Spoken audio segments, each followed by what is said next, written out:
Hello, my name is Brandon. I'm a DoorDasher here in Salt Lake area, just like more finance. Wanted to put in a little uh, response video to his video on the no tip suggestion that he came up with to, I guess, try and eliminate bad orders. So I think that while I like his idea, there's definitely some problems with it. The biggest issue I have with it is if we allow DoorDash to set a per mile rate for deliveries, we might as well just be employees because what that will do is it will set our profit. It sets it stagnant. It makes it just it's going to be this much. This is all you're ever going to make.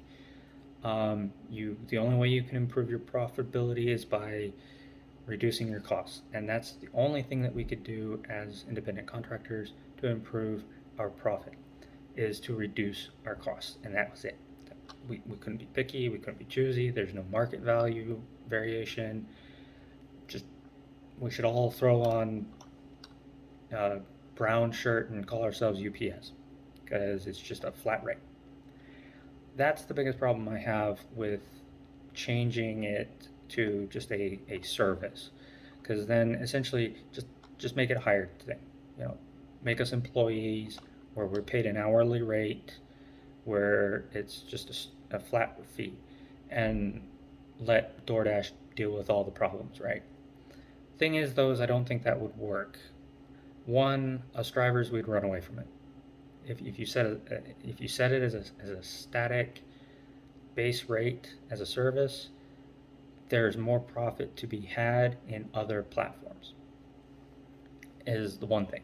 The other thing is it's pretty bad balancing act. It's a really difficult balancing act. We'd essentially be competing with any other delivery system like UPS and stuff, because essentially we would have to find out what our cost per parcel is to deliver, and that varies. Like, customers don't always want to pay the minimum to have it delivered, which is why some of these orders are bad in the first place. My suggestion would be to change things around so that good customers and customers that actually want their food, pay for their food to be delivered, actually get their food delivered in a timely manner.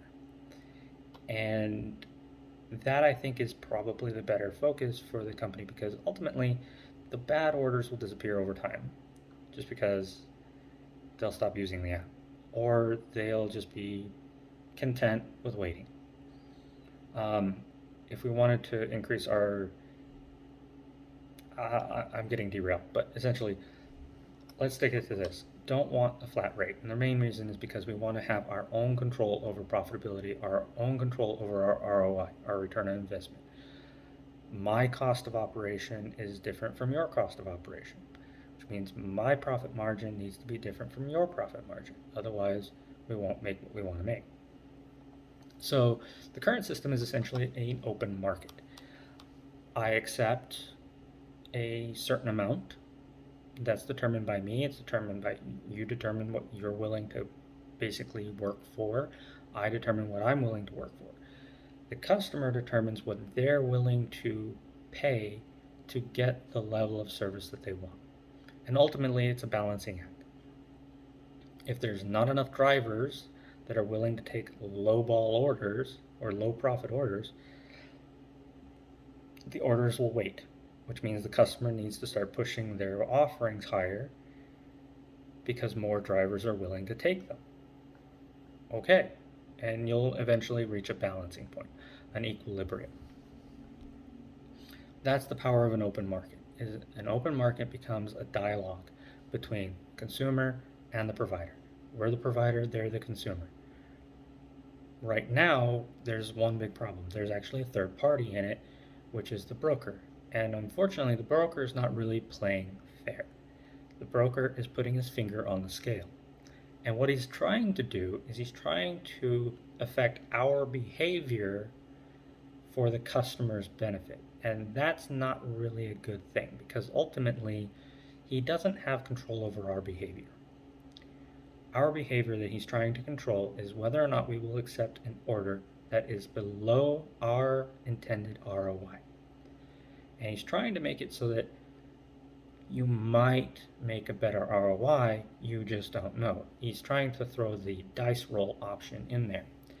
Well, this isn't really a good idea. It's not a very good plan anyway. The intent is to consider it a tip, right? Tips are earned. You earn your tip. The thing is, though, is a tipped employee is still paid an hourly rate. Last I looked, and I'm pretty sure I'm wrong on this, but it's like something like $7.50 or $8 an hour is the minimum wage for a tipped employee without tips. Now, here's the thing that a lot of people don't realize is that they report their tips. They do this,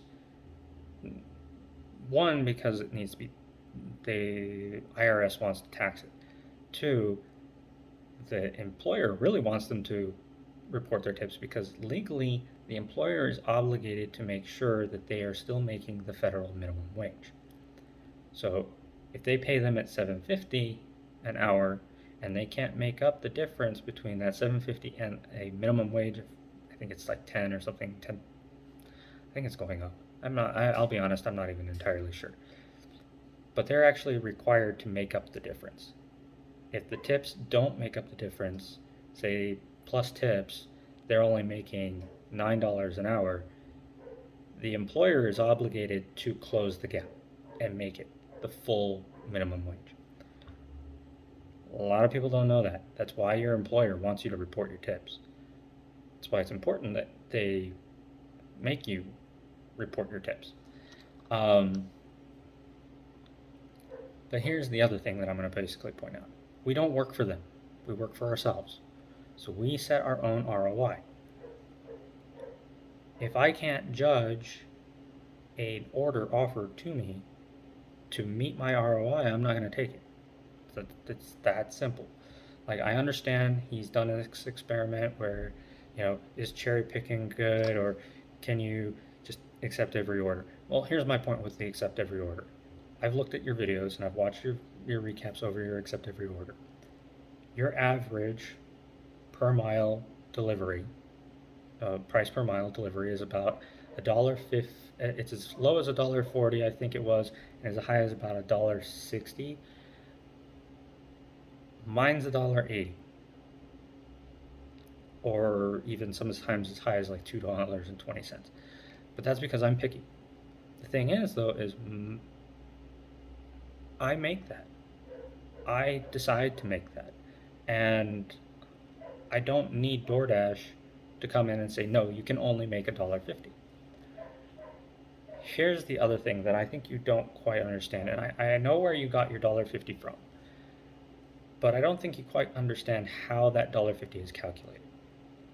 That $1.50 a mile is calculated round trip, which means if the customer is being given a suggestion and it's only one way, I'm the customer, I'm a mile from the restaurant, that's actually a 2-mile delivery.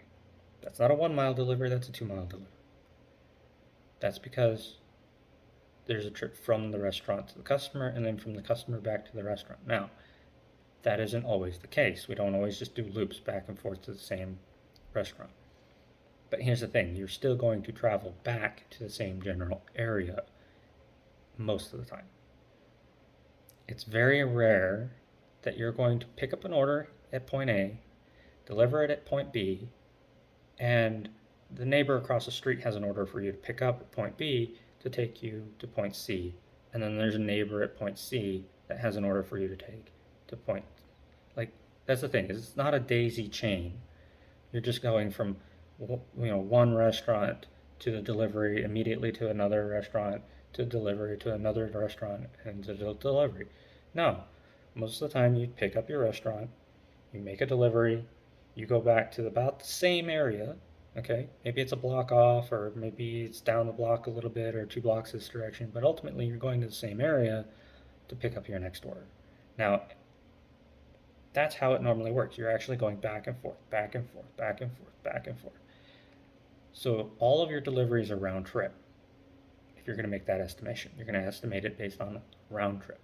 So your minimum for your $1.50 needs to actually be $3.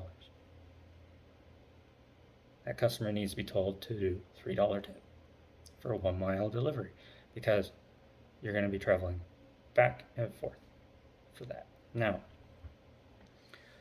taking into account the 250, that works just fine, right? It works on the mile, but here's the thing. What if it's 4 miles? If it's 4 miles at your $1.50, that's only going to be $6 plus 250. Now you're at 850, which is just at about $2 a mile.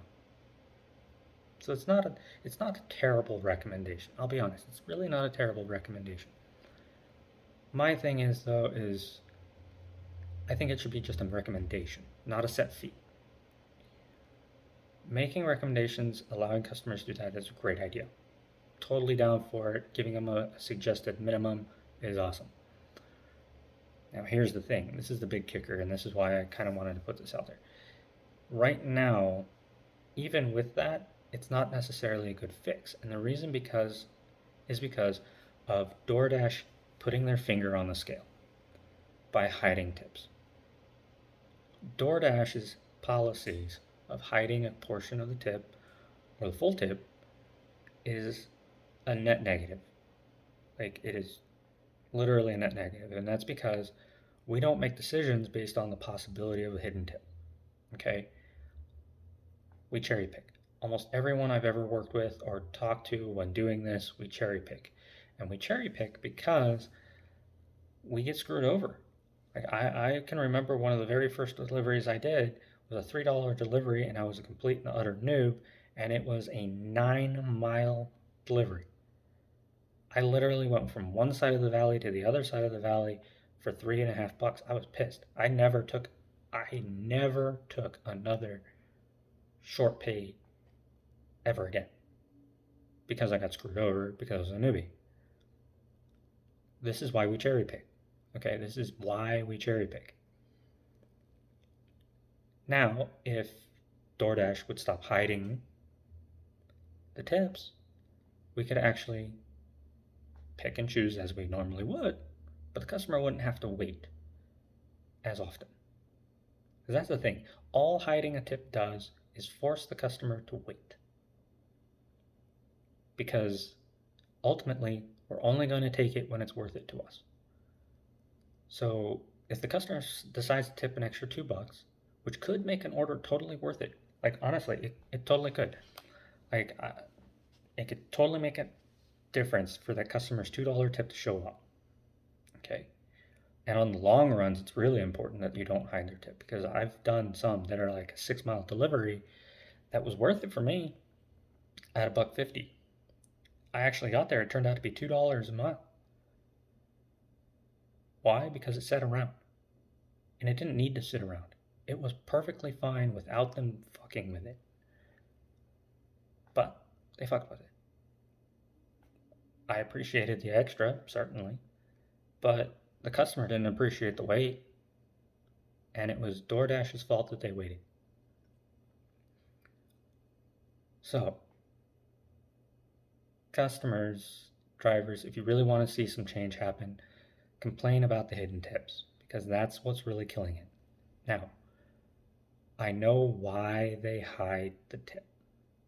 This is another policy that I think is stupid that they need to change. It's the policy of giving us half of the delivery fee on a canceled order. This is why they hide the tip. Okay? If they took the full delivery fee, let's say full delivery fee plus tip is $12.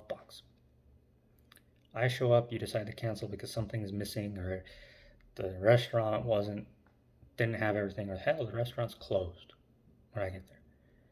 Right now, their policy is they're going to give me half of that. They're going to give me $6. Now, they're going to refund everything. As far as I understand it, they refund the whole amount to you, which means that's $6 that they're paying me comes out of the profit margin that they keep on all of the other delivery fees. Okay, all those other little delivery fees that get eroded by promotions, get eroded by orders sitting on queue and growing that base fee. All of that erosion now gets chomped away by that $6 cancellation. I mean, like really chomped. Like that's like 5 orders sitting in queue for an hour of loss. So, but I understand why they do that. They're like, well, we don't want to punish the driver for showing up at the restaurant. He's already traveled to that restaurant. He spent money to get there. I, for one, appreciate the gesture of giving me half, but I will be completely honest. I really don't care. Because I base my ROI on a round trip, which means the previous order already paid for me to come back or to get close. That trip back to the restaurant's already paid. The way I work it, the way I work with the system, I make sure that a good portion, if not the entire return trip, is paid for before I even go do the order. The return trip is paid for. And this is really important. I don't really care. It's nice to get it. And most of us drivers will operate on the fact that we don't get it. Because sometimes we don't get it. But I challenge them to do something a little different. Take that guaranteed minimum out. That guaranteed half out. And just don't hide the tip. Another thing they could do is, if they do get a lot of throwback from drivers, is guarantee the base rate and promotion. Okay, base rate and promotion most of the time on a delivery is roughly half anyway, or less than half. Sometimes it's the full amount, which would really suck for those little short orders. That's the one thing I could say would be really bad. But to offset the cost of that, I would say make the delivery fee, I'm going to call it a listing fee because it's not a delivery fee. The listing fee, non-refundable. That $5 fee that is collected by DoorDash needs to be non-refundable.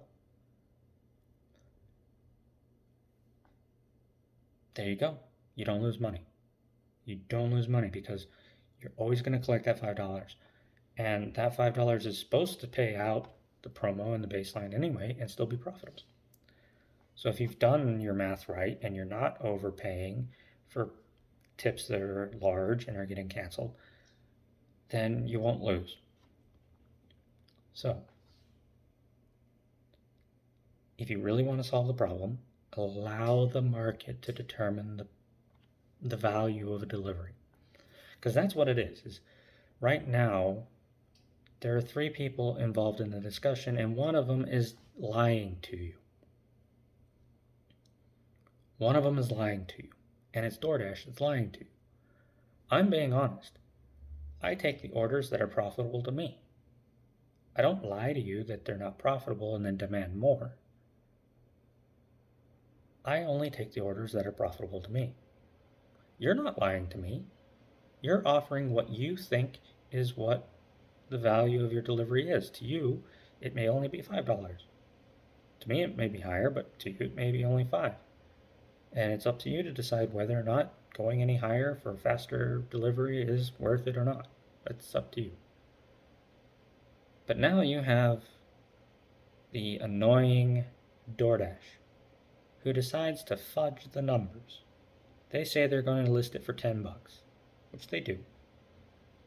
But they're not honest about your listing. They like to hide a part of your listing. Your offer gets hidden.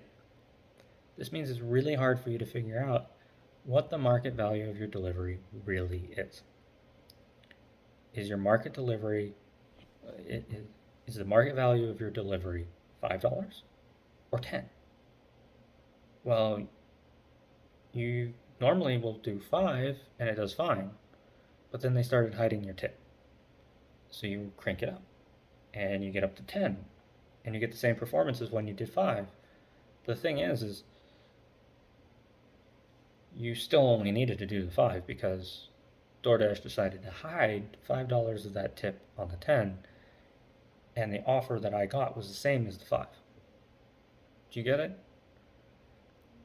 They're fucking with you. As a customer, I'd be pissed. I'd be furious. As a DoorDasher, I really don't care. All I care is whether or not there's orders there that I want to take. That's it. We're in it for the money. We're in it for the profit. And trust me, there are plenty of people around that will pay to have their food delivered. The question that you need to ask yourself is, do you want that person, that third party, to have their finger on the scale and in a negative way? Like, that's the thing, is this isn't a finger on the scale like a promotion. So like, promotions are DoorDash's way of putting their finger on the scale and helping people out. It incentivizes me to run. I don't have to worry about whether or not you tipped that $3, because that $3 is made up through a promo. That means if you only tipped $1 plus the 3 plus the 2 something, I'm already at a profit range. I'll get it. It's fine. I make what I want to make. That's them putting their finger on the scale in a positive way. But when they hide tips, they're putting their finger on the scale in a negative way. They're making you wait when you really shouldn't. So, this is my rant. Sorry, it's been a long one. I only intended this to be like 10 minutes and it's already 20. So, sorry for my rant taking longer than the original rant. But I think it was important to point out that